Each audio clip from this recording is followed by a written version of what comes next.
आगा की अवां खे अहम ख़बर है। सिंध में गैस की खोट ते सिंध हाई कोर्ट पारां वॾो हुकुम जारी किया वियो है। अदालत तवानाई वारे वफ़ाक़ी सेक्रेटरी के नोटिस जारी करे छॾियो आहे।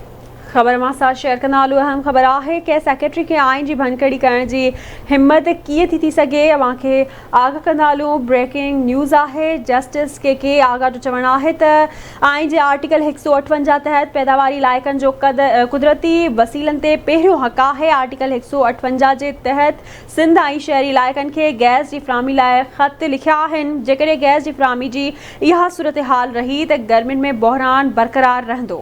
बिल्कुल नाज़रीन, अवां खे आगाह कयूं पिया। सिंध हाई कोर्ट तवानाई वारे सेक्रेटरी से गॾोगॾु इनाणे वारे सेक्रेटरी के पिणु तलब करे वरितो आहे। अहम ख़बर है। सिंध में गैस की खोट ते सिंध हाई कोर्ट पारां वॾो हुकुम जारी किया वियो आहे। अदालत तवानाई वारे वफ़ाक़ी सेक्रेटरी के नोटिस जारी करे छॾियो आहे। तवानाई वारे सेक्रेटरी के हुकुम ते सिंध सूबे के 15% गैस फ़राहम कई पई वञे।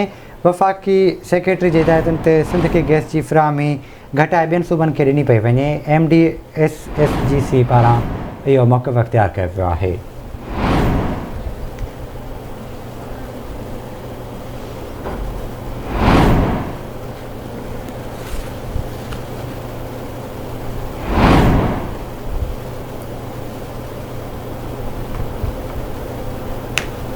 अवां खे अपडेट कंदा हलूं। ब्रेकिंग न्यूज़ है।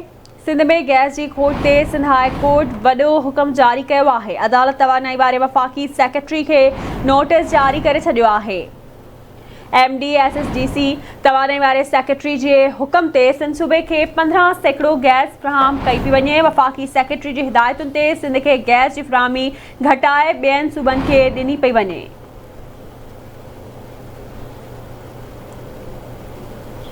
तव्हां खे आगाह कयूं पिया। सिंध में गैस की खोट ते सिंध हाई कोर्ट वॾो हुकुम जारी किया है। अदालत तवानाई वारे वफ़ाक़ी सेक्रेटरी के नोटिस जारी करे छॾियो आहे।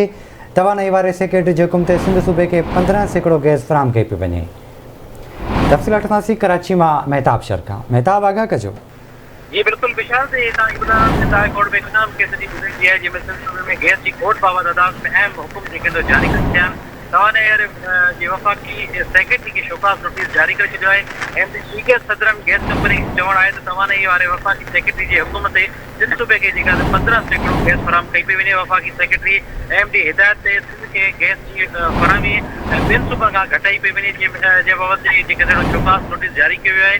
हिकु सेक्रेटरी आइनी भञकड़ी करण जे ज़रियत कीअं कई आहे, जेके अदालत पारां चयो आहे, जेको शोकास में ॼाणायो वियो आहे। आइन जी आर्टिकल 158 तहत पैदावार इलाइक़नि के जेके कुदरती वसीलनि ऐं अहलियत खे हासिल ॾियणु खपे, जंहिंमें इहो नोटिस मिली कयो वियो आहे। सिंध ऐं शहर जे इलाइक़नि जे गैस जी जेकी फ़राहमी आहे आर्टिकल 158 तहत में ख़त लिखियो वियो आहे। इहो MD खे उन ख़त में तवानाई वारे सेक्रेटरी जेके समेत ध्यानु ॾिनो वियो आहे।